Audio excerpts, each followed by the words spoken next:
Hello and welcome back to Like Maria. Today we're going to talk about a character from J.B.Priestley's An Inspector Calls, and we're going to look at Gerald Croft. So by the end of today, hopefully, you'll have some great ideas about Gerald Croft and how to analyse his character, just like Maria. We're going to divide our character analysis into some different areas.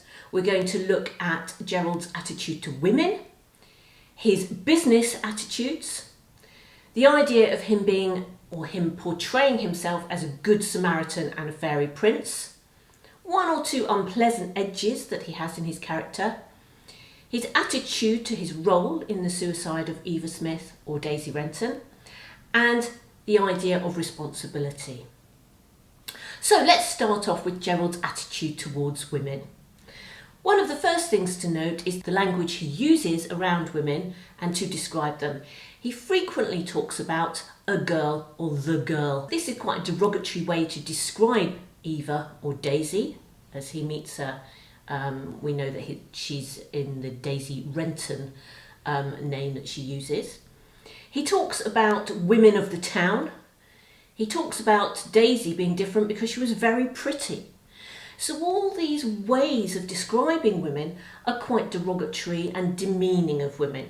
He doesn't seem to have an appreciation of respect for women. He does admit, and I think this is one of the worst things that he actually says in the play, he admits, I did keep a girl. And just the notion of keeping a girl and paying for a girl to be kept is indicative of his very poor attitude towards women and to seeing them as objects to be somehow paid for and bought and looked after for the benefit of men. So he has a problematic, one might say misogynistic attitude towards women. There's a couple of things he says to Sheila. One is, don't look like that, Sheila, quite commanding when his story is being told or beginning to be found out. And perhaps the worst utterance that he says to Sheila is, now listen, darling.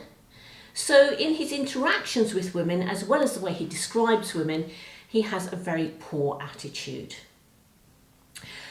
The other area that I want to talk about today is his business, the way he deals with business and the way he sees the workers in particular.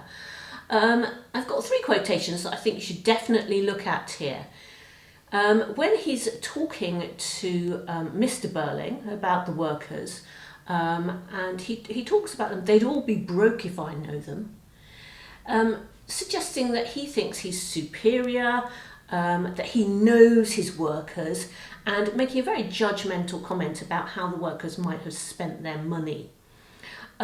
He also agrees with Burling about the dismissal of Eva Smith, saying, I should say so, and kind of reinforcing Burling's very unpleasant attitude towards the workers. And he really does have a relationship with Mr. Burling where he wants to show that he's supportive in the business world. And he says, I know we'd have done the same, when referring to Croft, Croft Limited, and his father's attitude. So him, his father and Mr. Burling all have a very similar attitude towards the workers, which is one of a hierarchical society looking down upon the workers and criticising them and being judgmental for the way they behave. I think one of the really interesting things about Gerald Croft is the way he tries to construct his own story. He is one of the characters given quite substantial speeches within the dialogue. The inspector lets him spin his own story, and I think this is quite interesting. He monologues for substantial moments, and he kind of elaborates his story, becoming more and more confident with the story he's creating. He creates a story that makes him look good. When it's revealed that he has been involved with Daisy Renton, Eva Smith, he says things like, I insisted, I made her take money. She was clearly offering a cry for help.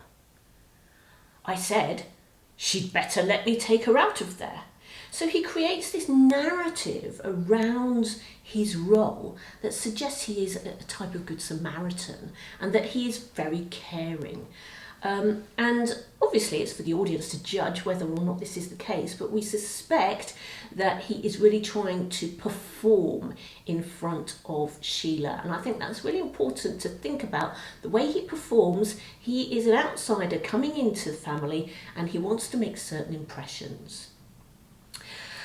The other idea, sort of building on that idea of the Good Samaritan, is that he is some kind of rescue fairy prince that arrives on the scene. And he keeps suggesting that he was the only kind person in Daisy's world.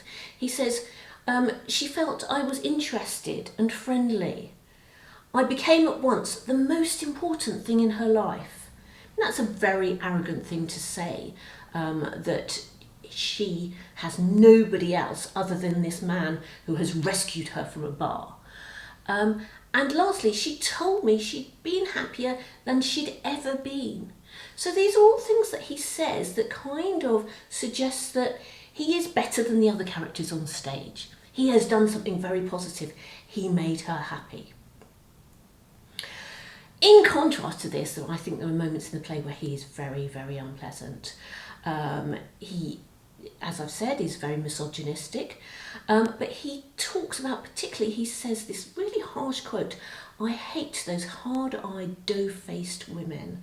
And that is when he's talking about the women of the town, and he says Eva's different because he was attached to her, he rescued her, but he lumps all the other women together and dismisses them in a rather poor way. Also, really unpleasant, and I think this is very much overlooked, is the exchange in the central scene with himself and Sheila when the inspector is just warming up to interrogate Gerald. And he says a very spiteful comment. He says to Sheila, who's wanting to stay for the interrogation, he suggests that she doesn't need to be there. And then when she insists, he says, "You've been through it, and now you want to see someone else put through it." So by saying those words to Sheila in a very accusatory way, he's kind of suggesting that she is doing it out of spite. And this is a really awful thing to think about someone that you're going to marry and supposedly love, to accuse them of being spiteful and wanting to see you put down and you tortured. So I think it's very important to look at that central scene where they are having this, more than a tiff I would suggest, where their relationship really comes out in terms of what they really think of each other. Also unpleasant, I think, is his attitude to the role he plays in the suicide. He's very dismissive at the beginning. He says, "All right, I knew her, let's leave it at that." He tries to control the narrative initially and make his part less. He says, "I'm sorry, Sheila, but it was all over and done with last summer." It was all over and done with. This contrasts to what he's saying about how he was interested in her feelings and he cared for her. It was all over and done with. It's really like there was a moment that's swept under the carpet, now I can move on. It was just a little thing that happened. So very dismissive. And of course, he has that line, "I don't come into this suicide business." It's very interesting how he uses that term business, because for him, lots of things are a business and negotiation. Even his marriage, one could suggest that it is to bring Burling and Crofts closer, using the marriage contract as a kind of business contract. So really quite unpleasant there, this suicide business. Again, like when he refers to a girl, the women, etc. No personal relationship with the event. I think Gerald is also really key in looking at examining the responsibility and what happens in the play. At the end of the play, he steps up and becomes much more involved. He starts almost directing the characters. And he is the one that starts interrogating the interrogation. He starts interrogating the inspector and unpicking things. He starts the ball rolling for all the characters really to start questioning this inspector. He says there were probably 4 or 5 different girls. Either there's a dead girl or there isn't. We've been had. Even from early on in the play, he asked the inspector, where are we at?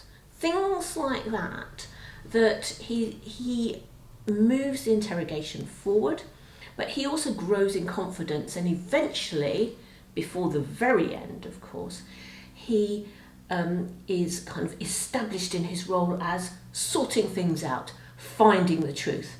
But of course, all that comes crumbling down when they get the second phone call.